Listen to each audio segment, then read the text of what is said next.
6. ja 9. elokuuta 1945 Yhdysvallat iski Japanin Hiroshima ja Nagasakin kaupunkeihin ydinpommeilla. Kyseessä oli ensimmäinen kerta, ja luojan kiitos, viimeinen kerta näihin päiviin saakka, kun ydinaseita on sodankäynnissä käytetty. Miksi Yhdysvallat turvautui tuollaisiin joukkotuhoaseisiin? Mitä sen taustalla oikein oli ja mitä vaikutusta niillä oli? Miksi näitä haluttiin käyttää? Ydinaseen kehittämisen taustalla oli niin sanottu Manhattan-projekti. Kyseessä oli Yhdysvaltojen, Ison-Britannian ja Kanadan käynnistämä ohjelma, joka oli toiminnassa vuosina 1942–1946. Enimmillään ohjelman puitteissa työskenteli noin 130 000 työntekijää noin 30 eri laitoksessa 3 valtakunnan alueella. Turvatoimet olivat tiukkoja, mutta tästä huolimatta neuvoston vakoojat onnistuivat soluttautumaan ohjelmaan ja Moskovassa tiedettiin verrattain hyvin siitä, minkälaista hankkeesta oli kyse ja millä tavalla se edistyi. Itse asiassa Neuvostoliitossa oli myöskin käynnissä oma ydinaseohjelmansa, kuten myöskin Natsi-Saksassa. Manhattan-projektin alaisuudessa myöskin vakoiltiin Saksan toimintaa Euroopassa ja käynnistettiin operaatioita, joiden tehtävä oli hankkia tietoa Saksan ohjelman tilanteesta, mutta myöskin hankkia käsinsä ydintutkijoita sekä sitten myöskin materiaaleja. Manhattan-projekti oli hyvin kallis projekti ja toisinaan elää sellainen ja kuulee sellaisen harhaluulon, että se olisi ollut ihmiskunnan kallein projekti tai että se olisi ollut Yhdysvaltain pääpanostuskohde sodassa. Tämä ei pidä paikkansa. Jos Manhattan-projekti halutaan suhteuttaa, niin kyseessä oli projekti, jonka kokonaiskustannukset olivat hiukan vähäisemmät kuin mitä Yhdysvallat käytti esimerkiksi sodan aikana käsiasetuotantoon, tai noin kolmannes siitä, mitä Yhdysvaltojen panssarivoimien tuottaminen maksoi. Manhattan-projekti ei ollut edes Yhdysvaltojen kallein aseohjelma. B-29 pommikoneeseen liittyvä ohjelma oli Manhattan-projektia kalleimpi. 16. heinäkuuta, siis alle kuukausi ennen Hiroshima ja Nagasakin iskuja, räjäytettiin ensimmäinen ydinpommi niin sanotussa Trinity-kokeessa. Siitä oheinen kuva. Siinä on kuva ensimmäisestä ihmisen suorittamasta ydinräjäytyksestä. Seuraavaksi käyn läpi niin sanotusti virallisia selityksiä sille, miksi Yhdysvallat turvautuu ydinaseeseen Japania vastaan. Tässä on kartta, jossa on sotatilanne 1. elokuuta 1945, siis noin viikkoa ennen ydiniskuja. Yhdysvallat oli tätä ennen hyökännyt Japania vastaan valloittain 2 saarta raskaiden taisteluiden jälkeen.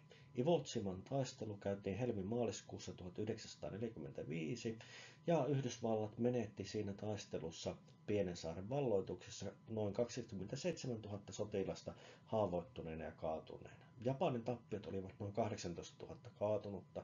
Taistelu oli siis erittäin verinen. Huhti-kesäkuussa käytiin Okinawan saaren taistelu.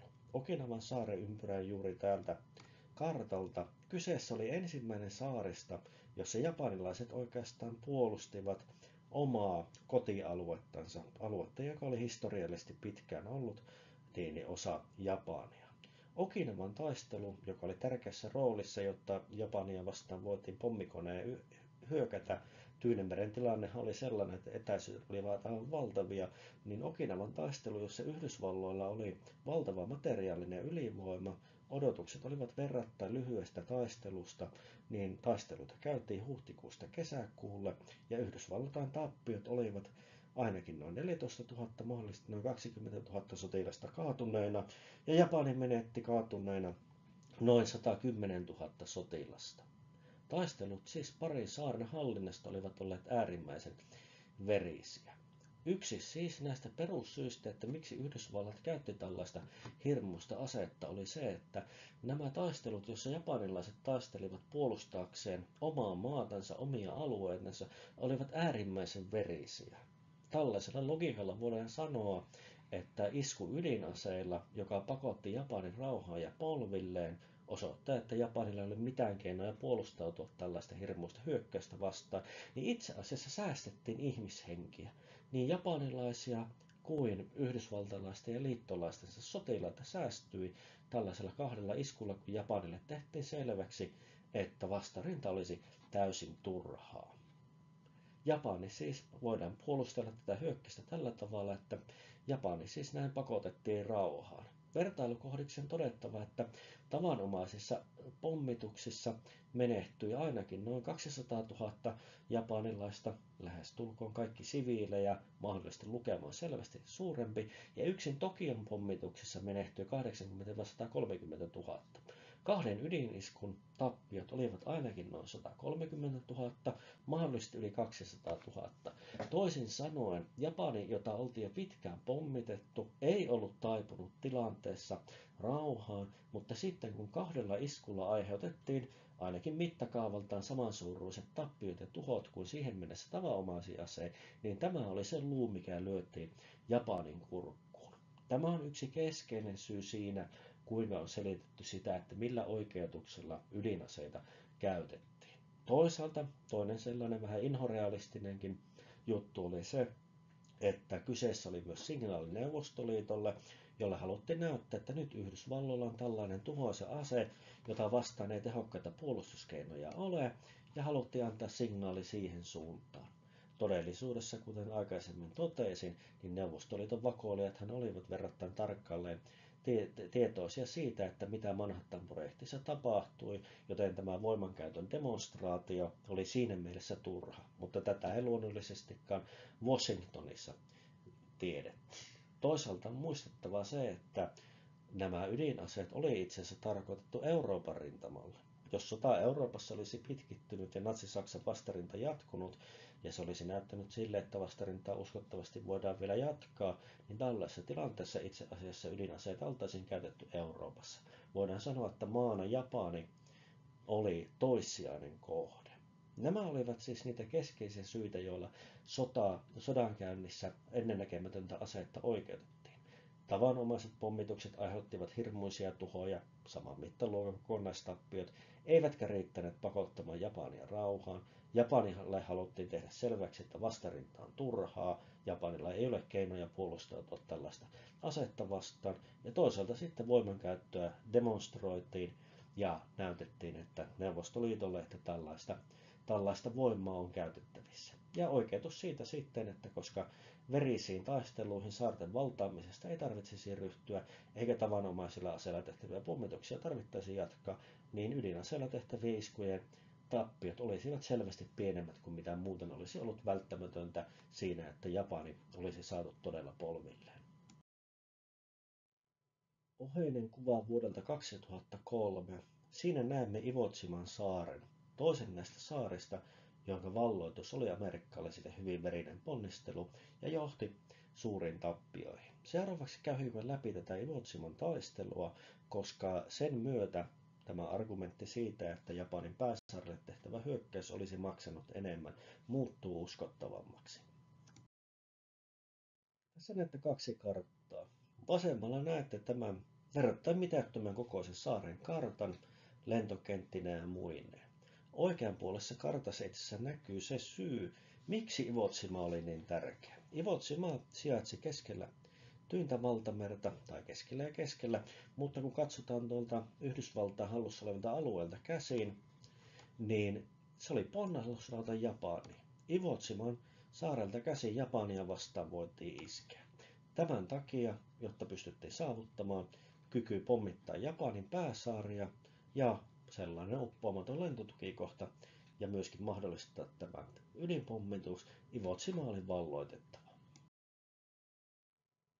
Tässä näette erään ikonisimmista toista maailmansotaa kuvaavista valokuvista, joka kuten kovin monet muutkin on itse asiassa lavastus, mutta tehty tosi tilanteessa, tosi paikassa. Kyseessä on Joe Rosenthalin taistelukuvaajan ottama kuva, joka sai sitten myöhemmin nimen Iwo Jiman lipunnosto.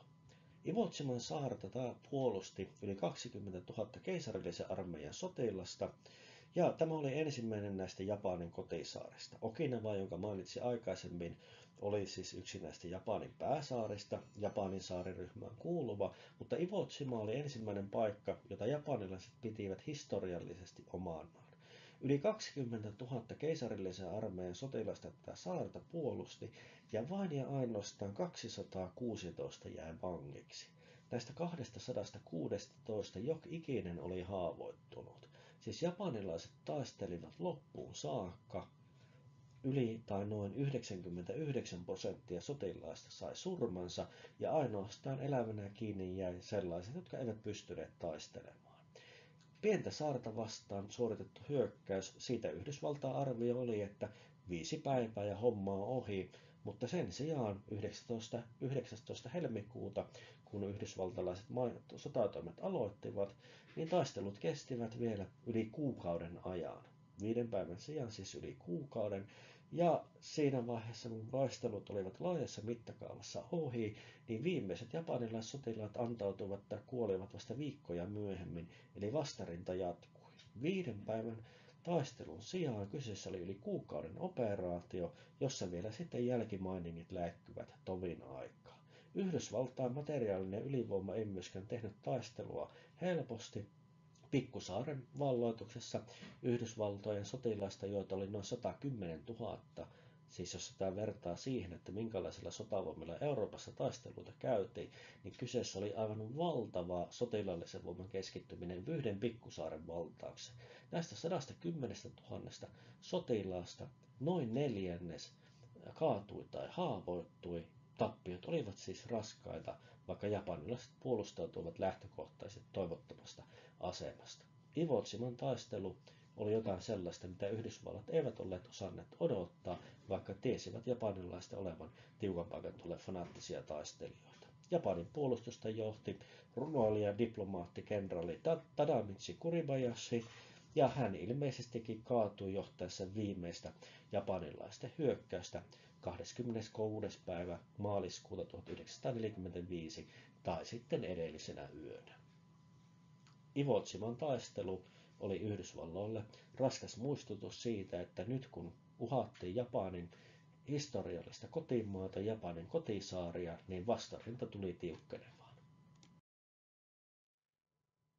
Toinen ydinpommitusten oikeutus liittyy näihin tavanomaisiin aseisiin. On huomionarvoisaa se, että tavanomaisilla aseilla toisen maailmansodan teknologialla, jossa käytettiin suuria määriä lentokoneita, suuria määriä pommeja, saatiin aivan hirmuista tuhoa aikaiseksi. Japanin kaupunkien rakennukset olivat Eurooppaan nähden kevytrakenteisimpia.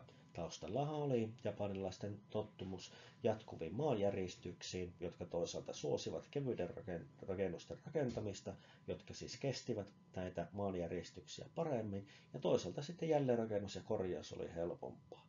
Kun tällaisen rakennuskantaan yhdistetään modernin sodankäynnin massapommitukset, jälki oli tuhoisaa. Ohessa on Shizuokan kaupunki kesäkuussa 1945. Kaupunki on pommitettu aivan maan tasalle. Tällaista tuhoa onnistuttiin tekemään tavanomaisilla aseilla Japanissa, ja on muistettavaa, että monet ovat nähneet ja monet näkevät valokuvia näistä ydiniskuista, ja tuho näyttää massiiviselle, mutta samankaltaista jälkeä saatiin aikaiseksi tavanomaisilla aseilla. Ja tämä tosiaan oli yksi näistä argumenteista. Tavanomaiset pommitukset aiheuttivat ydinaseisiin verrattavaa tuhoa, mutta koska tuhot jakautuvat pitkälle aikavälille, niin niillä ei ollut sellaista lamauttavaa vaikutusta. Lopputuloksena oli ydinaseisiin verrattava määrä uhreja, mutta ei kuitenkaan sitten toivottua vaikutusta siinä, että Japani olisi pakotettu rauhaan. Mutta onko tämä aivan koko totuus? Toinen vertailukohta ydinaseiskuille on se, että minkälaista jälkeen nuo pommitukset saavat aikaan Tokiossa. Tässä on valokuva, joka on otettu hiukan sodan päättymisen jälkeen Japanin pääkaupungista. Tuho oli valtava. Nämä olivat itse asiassa jälkikäteen keksittyjä oikeutuksia sille, mitä oli tapahtunut.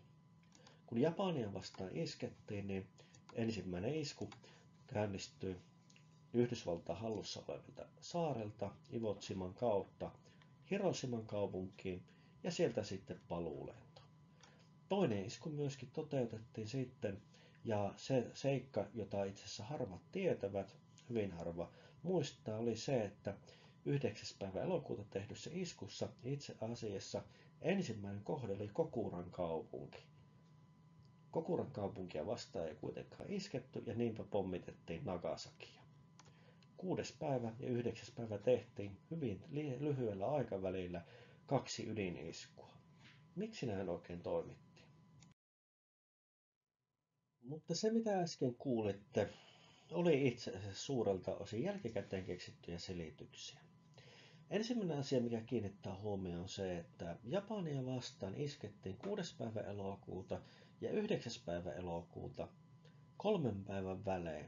Tarkoitus oli ollut lähettää signaali Japanille, että nyt teidän on antauduttava, teillä ei ole mitään mahdollisuuksia. Miksi Japanille ei annettu edes aikaa reagoida? Tässä huomioarvoissa on se, että Hiroshimaa vastaan iskettiin ja kohde oli suunniteltu, operaatio onnistui. Mutta tuolloin elokuussa 1945, kun näitä ydiniskuja valmisteltiin, sääolosuhteet osoittautuivat haastaviksi. Siinä kävi nimittäin sillä tavalla, että kun 6. päivä elokuuta Hiroshimaa vastaan lähdettiin tekemään pommituslentoa, niin pommituksen ajankohta oli myöhästynyt päivätolkulla, koska olosuhteet olivat haastavat. Tuohon yhdysvaltalaisilla pommikoneilla oli käytössä tutkaperustaiset tutkaa käyttävät tähtäimet, mutta tuon ajan tutkatähtäimillä ei kyetty korkealta tapahtuviin tarkkoihin pommituksiin. Itse asiassa, jos tutkatähtäintä käytettiin korkealta tapahtuvassa pommituksessa, oli aivan tavanomaista, että pommi menisi ohi kilometritolkulla. Piloteille olikin annettu määräys, että jos kohde ei ole näkyvissä, niin sen jälkeen suunnataan kohti B-kohdetta. Jos B-kohde ei ole näkyvissä, niin sen jälkeen pommitus keskeytetään. Hiroshiman pommitus onnistui suunnitellulla tavalla, sääolosuhteet olivat hyvät ja pommitus osui täysosumana sinne minne pitikin. Siviilituhot olivat toki vakavia, mutta Hiroshiman tapauksessa kuitenkin pommituksen kohteena oli alue, joka oli sotilaallisesti jollain tavalla perusteltavissa. 3 päivää myöhemmin Nagasakin pommitus käynnistyi, tai siis kohteena aluealkaa oli Kokuran kaupunki, niin tämän pommituksen oli määrä tapahtua itse asiassa joitakin päiviä myöhemmin, mutta sääennuste oli sellainen, että sääolosuhteet tulevat heikkenemään, nyt on aikaikkuna iskeä, ja niinpä 9. päivä elokuuta 1945 pommituslento käynnistettiin. Toisin sanoen ensimmäistä iskua viivytti sääolosuhteet ja sääennusteet puolestaan saivat aikaistamaan toisen iskun. No, niinhän sinne sitten kävi, että Kokuran kaupunki, joka oli säästynyt pommituksilta verrattain hyvin ja oli sotilaallisesti perusteltava kohde, oli Sankan pilvipeiton peitossa ja sen jälkeen lähdettiinkin iskemään Nagasakiin. Nagasakia oltiin pommitettu aikaisemmin ja siinä vaiheessa, kun kaupunkia lähestyttiin, pilvipeite oli edelleenkin Sankka. Varmaa totuutta tapahtumista ei ole, mutta asiantuntijat ovat sitä mieltä, että pommituksesta vastannut upseeri itse asiassa valehteli. Hän väittää, että hetkeksi aukeni aukko pilviverhossa, jolloin hän sääntöjen mukaisesti pystyi pommin pudottamaan. Kuitenkin Nagasakin maali meni ohi, siihen ei osuttu, pommi räjähti yli 3 kilometrin päässä siitä, mikä oli määrätty pommituskohteeksi. Sotilaallisesti perusteltavan maalin sijaan Nagasakin pommi putosi alueelle, jossa oli lähinnä siviiliasutusta, kouluja, sairaaloita, temppeleitä ja niin edelleen. Kyseessä oli hutiloitu pommitus ja monet ovat arvioineet sitä, että pommi pudotettiin vastoin määräyksiä tutkatähtäintä käyttäen, vaikka virallisestikin raportissa sitten luki, että kyllä määräyksiä noudatettiin ja maali oli näkyvissä hetken aikaa pilvipeiton lomasta. Asiantuntijat ovat kuitenkin arvioineet, että tuollainen hiukan yli 3 kilometrin huti, joka toki nyt näin nykyajan täsmäaseiden mittapuulla kuulostaa hurjalle, että se oli aivan normaali tuollainen tutkatähtäintä käytettäessä oleva virhe, mitä tapahtui. Toisin sanoen nämä iskut tapahtuvat tiheällä välillä, eikä Japanilla ollut mahdollisuutta reagoida.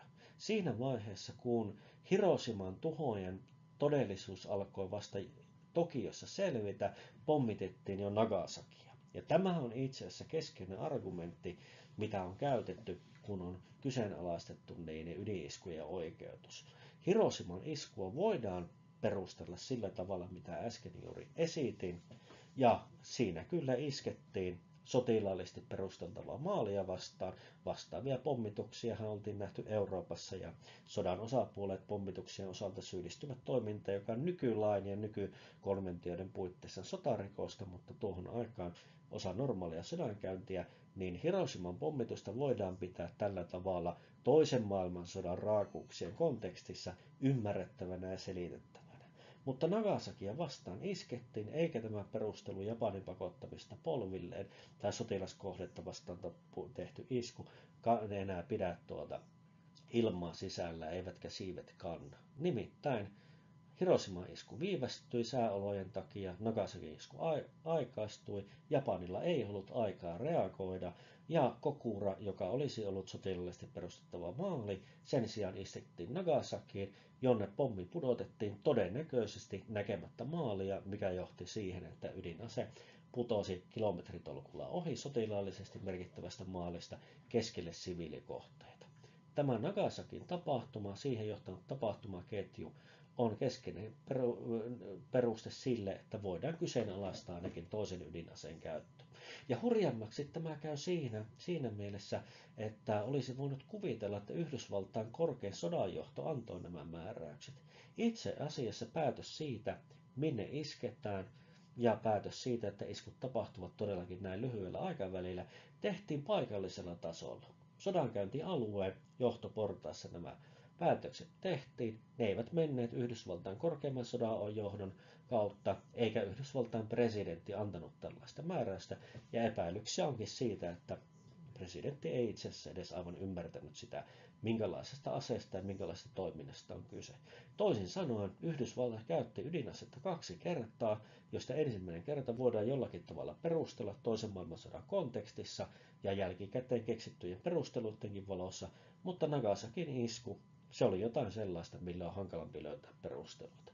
Siinä vaiheessa, kun tieto Hiroshiman iskun vakavuudesta ja siitä, että kyseessä oli vain yksi pommi, saavutti Tokion, jysähtikin jo Nagasakissa. Tässä on kuva Hiroshimasta. Aika lailla vertailukelpoista jälkeä suhteessa aiemmin nähtyihin palopommeilla tehtyihin iskuihin. Tukevammat rakennukset ovat pystyssä, mutta kaikki muu on tuhoutunut. Toki merkittävä ero oli se, että ydinaseilla tehtyjen iskujen jälkeen radioaktiivisuus oli ongelma, ja vaikka korkea-aktiivisimmat aineet muuttuivatkin verrattain vaarattomiksi suhteellisen nopeasti, niin itse asiassa toisin kuin tavanomaisissa pommituksissa, ydinaseilla tehdyissä iskuissa nämä jälkivaikutukset olivat merkittäviä. Vasemmalla nähtävä Hiroshima ja oikealla nähtävä Nagasakin räjähdys. Näiden myötä maailmalle todenteolla valkeni se, että minkälaisista hirvittävistä aseista oli kyse, kun puhutaan ydinaseista. Pari vuotta myöhemmin Neuvostoliitto tekeekin oman ydinkokeensa ja liittyy ydinasekerhoon. Vähintään noin 130 000 ihmistä menehtyi Hiroshima ja Nagasakin pommituksista, joista jälkimmäistä ohessa on kuva kaupungista ennen pommitusta, kuva kaupungista sen jälkeen. Ground Zero kohdalla on merkitty se kohta, missä ydinpommi räjähti taivaalla.